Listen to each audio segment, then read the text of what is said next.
Good morning everybody. शास्त्रीय school Fatehpur Shekhawati के YouTube channel पे आपका हार्दिक स्वागत, अभिनंदन। हम पिछले कुछ समय से लगातार बहुत सारे विषयों की कक्षाएं नियमित रूप से लेके आ रहे हैं।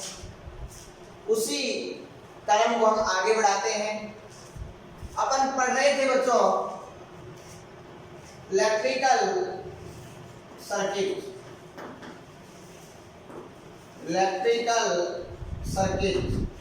विद्युत परिपथ। और विद्युत परिपथ में अपना आज का टॉपिक है मीटर ब्रिज।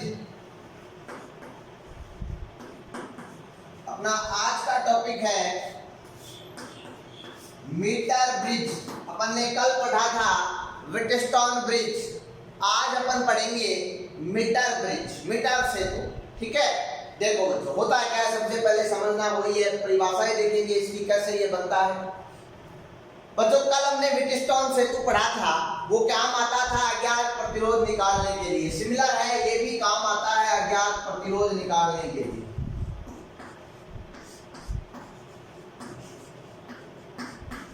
अज्ञात प्रतिरोध ज्ञात करने के लिए ये काम आता है।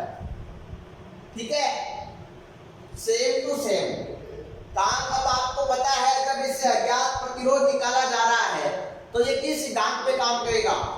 व्हीटस्टोन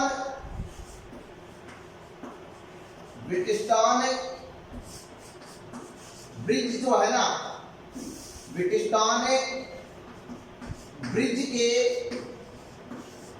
सिद्धांत पे ही ये कार्य करेगा। कार्य ये किस पे करता है? व्हीटस्टोन ब्रिज के सिद्धांत पे करता है। व्हीटस्टोन ब्रिज का सिद्धांत अपन ने पढ़ लिया था, क्या? संतुलन अवस्था पे होता है, जो भी होता है वो सारा।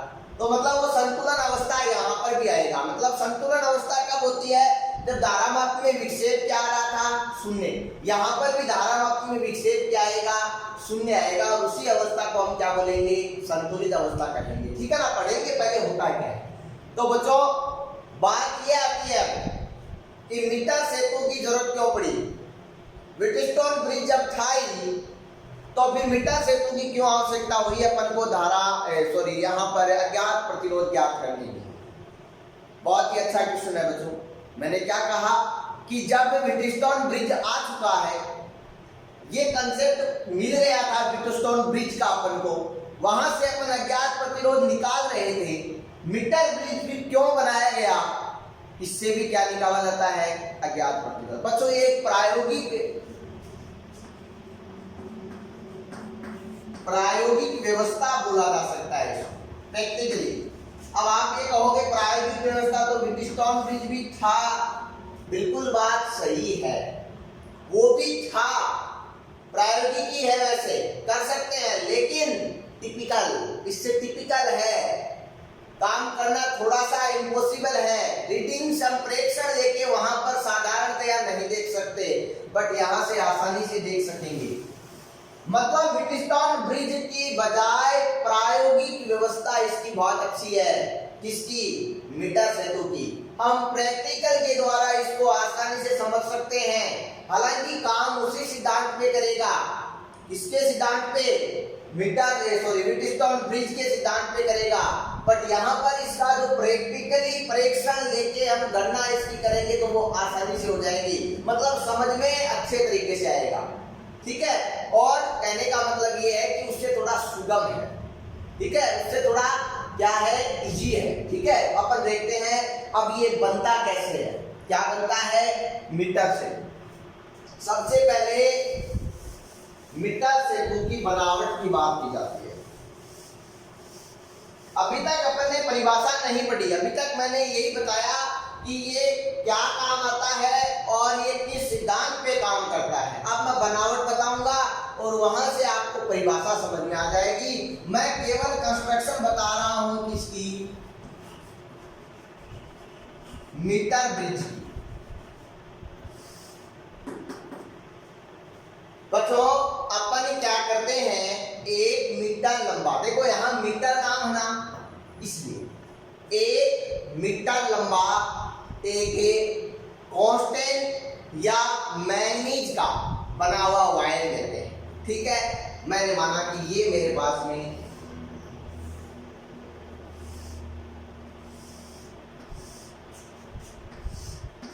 एक मीटर लंबा वायर है, सीधी होनी चाहिए रेखा, नहीं हो रही तो सीधी तैयार करो भाई। 1 मीटर लंबा वायर है, ठीक है, ये सिरा मैंने माना इसका A है और ये सिरा मैंने माना इसका C है, कोई दिक्कत नहीं, ले लिया। अब इस वायर को अपन कहां लगाते हैं, समझना बच्चों, इस वायर को अपन अब कहां लगाते हैं, कहां रखते हैं, एक लकड़ी का तख्ता लेते हैं। क्या लेते हैं, लकड़ी का तख्ता। तो मैंने क्या किया, ये कोई एक लकड़ी का तख्ता ले लिया,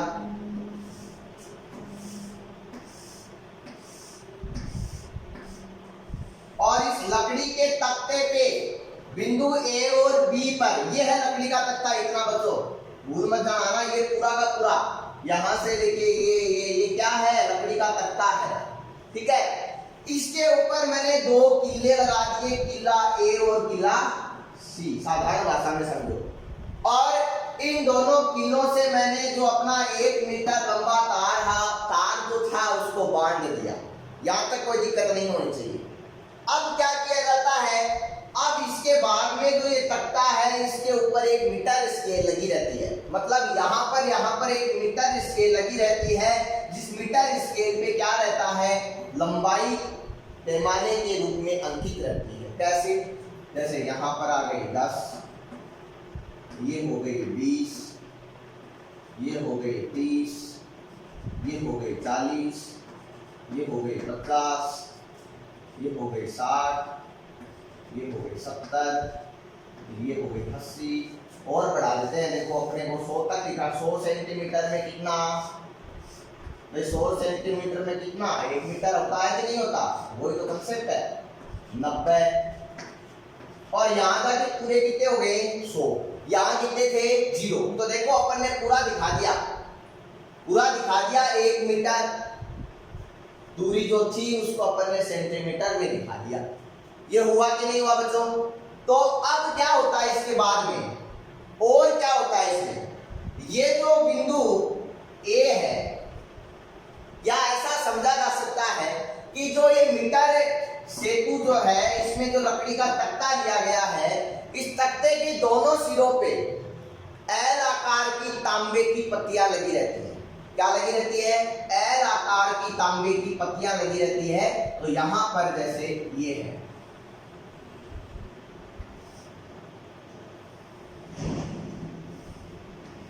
ये एल आकार की सिरे पे है, और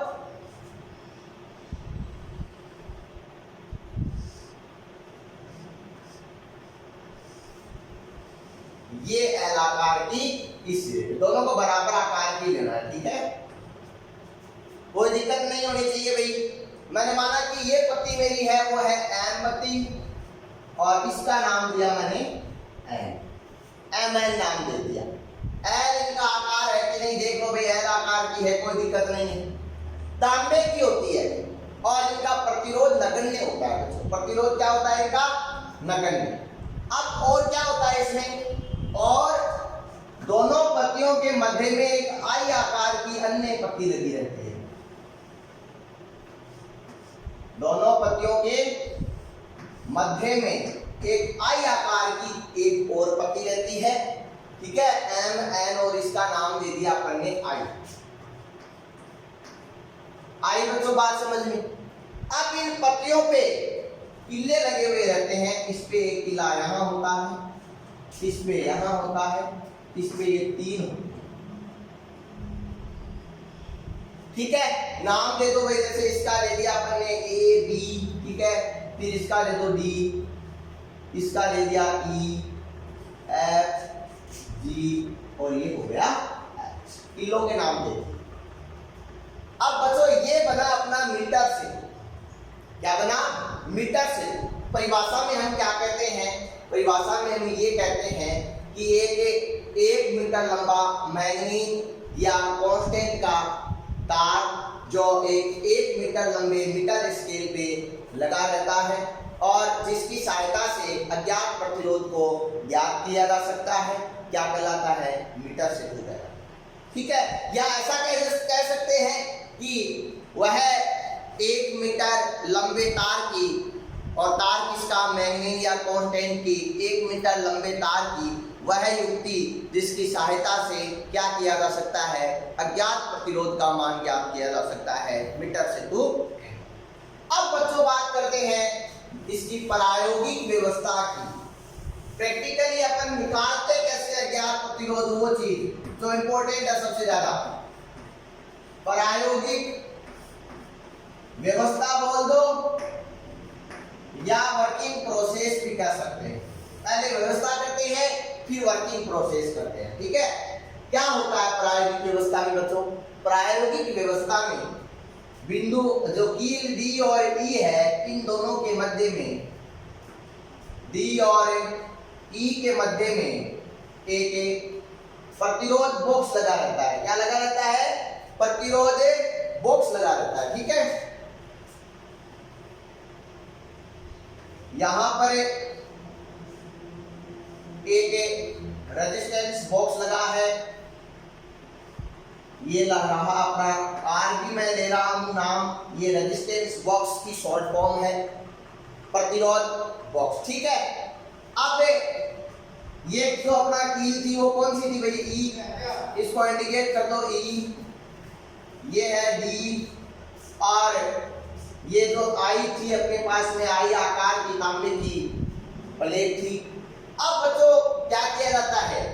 ये जो इधर जी और एच है, ये जो जी और एच है, इनके मध्य एक अज्ञात प्रतिरोध तार जोड़ दिया जाता है, जिसका प्रतिरोध हमें ज्ञात करना है, वो जोड़ दिया जाता है एस।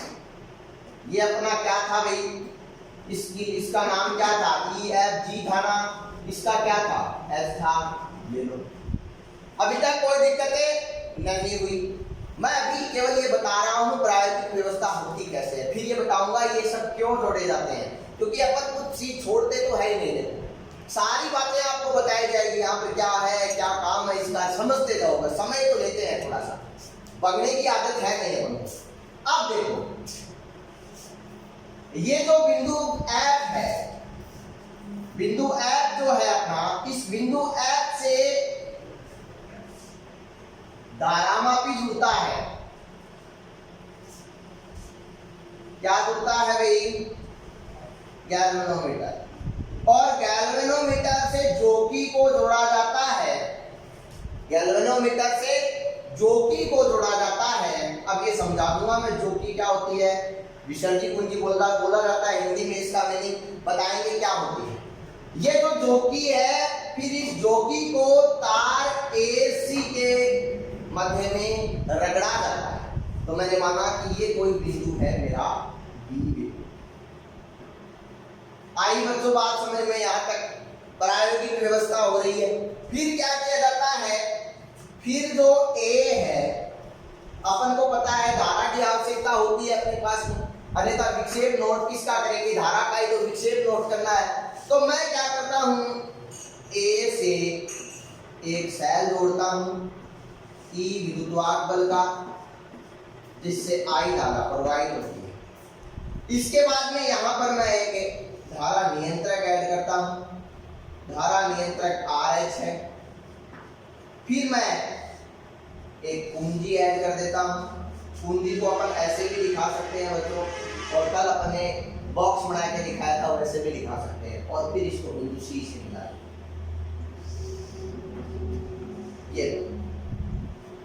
ये अपनी प्रायोगिक व्यवस्था हो गई।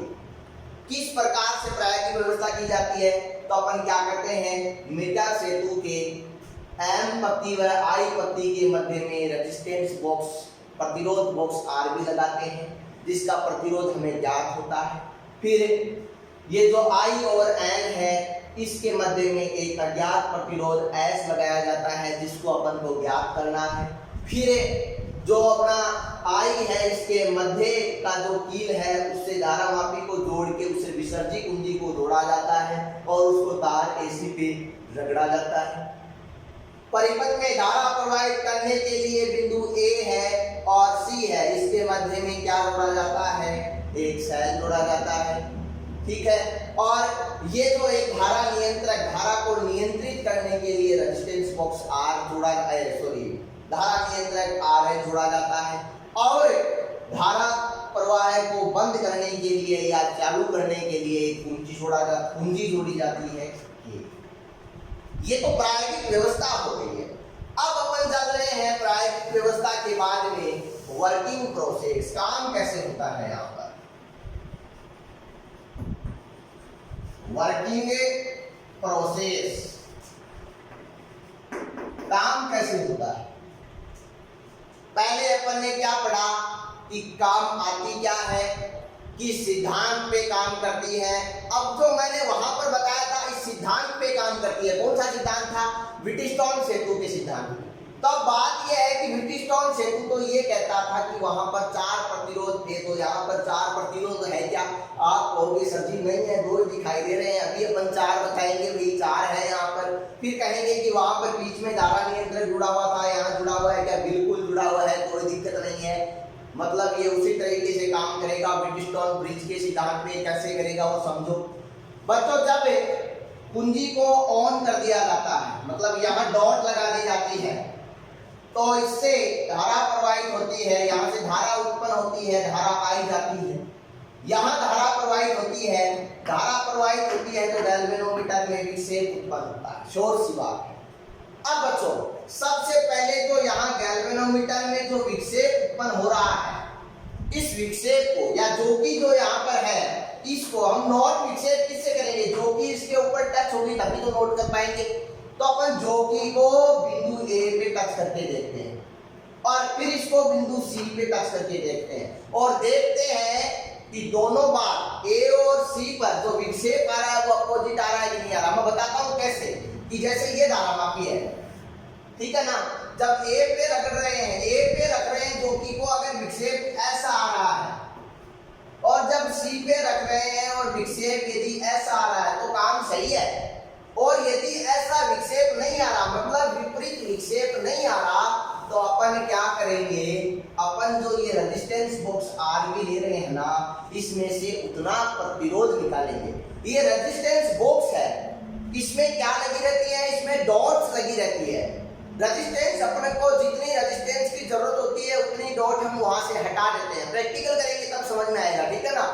तो यहाँ से उतना प्रतिरोध निकाला जाता है जिससे धारा मापी में विक्षेप क्या आ जाए, विपरीत आ जाए।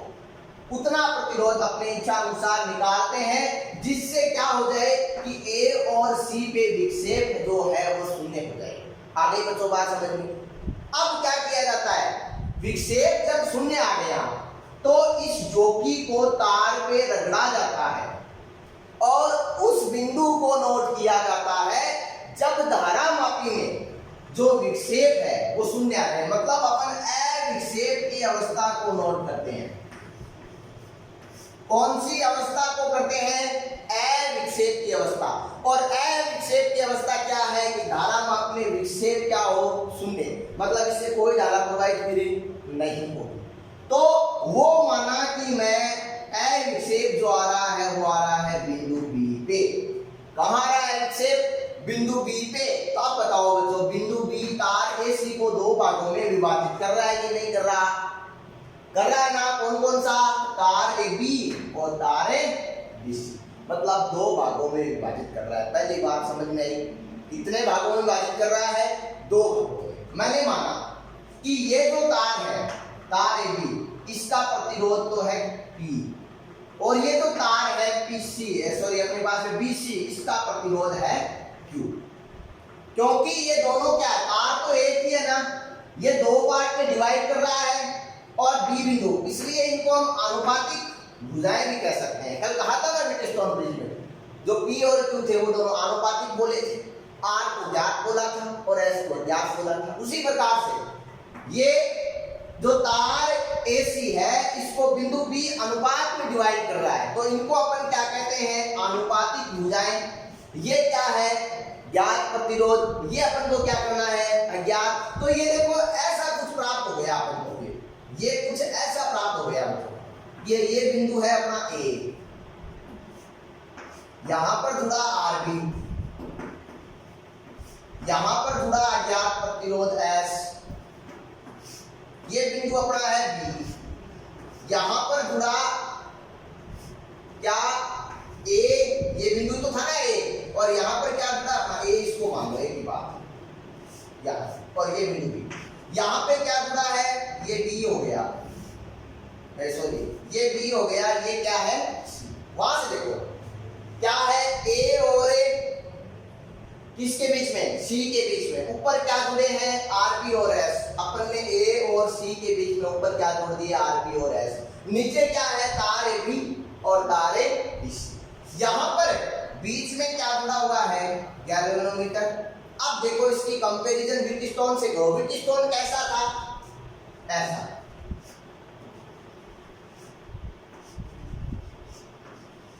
क्या ये ऐसा नहीं बन रहा, क्या बिल्कुल बन रहा है, क्यों नहीं बन रहा। इसको आप ऐसे कर दो, इसको आप ऐसे कर दो, देखना मैं करता हूं साथ साथ। ये मेरा RB आ गया यहां पर, ये लो, ये जो बिंदु A है इसको मैं यहां ले सकता हूं, ये लो, ये जो S है इसको मैं ऐसे लिख सकता हूं, ये लो, और इसको मैं इस प्रकार से, आ लो, K बन गयो व्हीटस्टोन। तो बच्चों अब पता चल रहा है कि यहाँ पर अविक्षेप की अवस्था आ गई और ये व्हीटस्टोन सेतु की तरह काम कर रहा है। और अविक्षेप की अवस्था में, संतुलन की अवस्था में व्हीटस्टोन ब्रिज में क्या होता है, अपन ने कल निकाला था, Q बट्टा P बराबर R बट्टा S, कल निकाला, ये तो निकाला था ना अपने, Q बट्टा P बराबर R बट्टा S। कोई दिक्कत है भाई नहीं। अब बच्चों क्या किया जा सकता है, यहां से अपन क्या कर सकते हैं, देखो क्या यही था या S बट्टा R था, वो भी पहले पता होना चाहिए अपन को, नहीं तो अपना गलत हो सकता है, संभावना बन सकती है गलत नहीं, ठीक है ना। कैसे पता, अपन ने कैसे निकाला था भाई, अपन ने ये निकाला था कि इधर से धारा जा रही थी I1, रेजिस्टेंस था P, है ना। फिर आगे अपन ने क्या कहा कि आगे धारा गई विक्षेप वाली शून्य, फिर अपन अपोजिट में चल रहे थे, बराबर का चिन्ह आ गया था, धारा थी I2 और इसका रेजिस्टेंस था R, ठीक है। फिर हम दूसरे में चले थे, धारा थी अपने पास में I1। मैं बता रहा हूं, देखो मेरे पास में चित्र है क्या, नहीं है, बट मैं उस चित्र से सिचुएशन निकाल रहा हूं, है ना। तो इस प्रकार से पिक्चर तैयार होनी चाहिए। मैं बोल रहा हूं कि दूसरे रूप में जो रेजिस्टेंस था अपने पास में, क्या लिया था अपन ने ऊपर, क्यों लिया था, तो उससे धारा कितनी जा रही थी I1, और फिर मैंने दूसरा रेजिस्टेंस अज्ञात जो था, ज्ञात करना था, उससे धारा कितनी जा रही थी I2 S। तो यहां से क्या आता है, P बट्टा Q बराबर R बट्टा S, मतलब क्या आया, P बट्टा Q और R बट्टा। अब बच्चों देखो, मैंने माना कि ये तो तार AB है, ये जो तार AB है इसकी लंबाई L है, L सेंटीमीटर इसकी लंबाई है। तो अब ये टोटल लंबाई कितनी थी, 100 सेंटीमीटर, इतनी कितनी है, L सेंटीमीटर। तो ये बची हुई कितनी हो गई, ये बची हुई लंबाई कितनी हो गई भाई, 100 माइनस L सेंटीमीटर हो गई, कितनी हो गई, 100 माइनस L सेंटीमीटर हो गई, हुई कि नहीं हुई। मैंने माना कि इकाई लंबाई का प्रतिरोध RCM है, लिख लेंगे आप लोग, है ना। इकाई लंबाई का प्रतिरोध क्या है, ये है इकाई लंबाई का प्रतिरोध, इकाई लंबाई का प्रतिरोध RCM है। तो अपन को पता होना चाहिए कि तार AB का प्रतिरोध कितना हो जाएगा, तार AB की लंबाई कितनी है, तार AB का प्रतिरोध है कितना, P, मतलब P का मान कितना हो जाएगा, RCM इंटू L। फिर तार BC लंबाई कितनी है, 100 माइनस L, एक सेंटीमीटर का कितना, RCM 100 माइनस L का कितना RCM माइनस 100 गुणा 100 माइनस A। अब क्या करेंगे, P और Q के मान इसमें रख दो, P और Q के मान रख दो तो क्या आ जाएंगे भाई, RCM गुणा L बट्टा RCM गुणा 100 माइनस L बराबर R बटा S।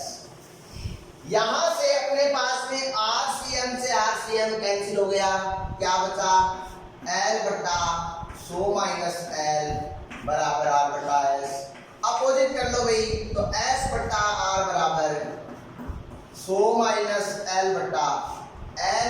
अपने को S चाहिए तो S कितना आ गया, फिर देख लो 100 माइनस L बटा L गुणा R।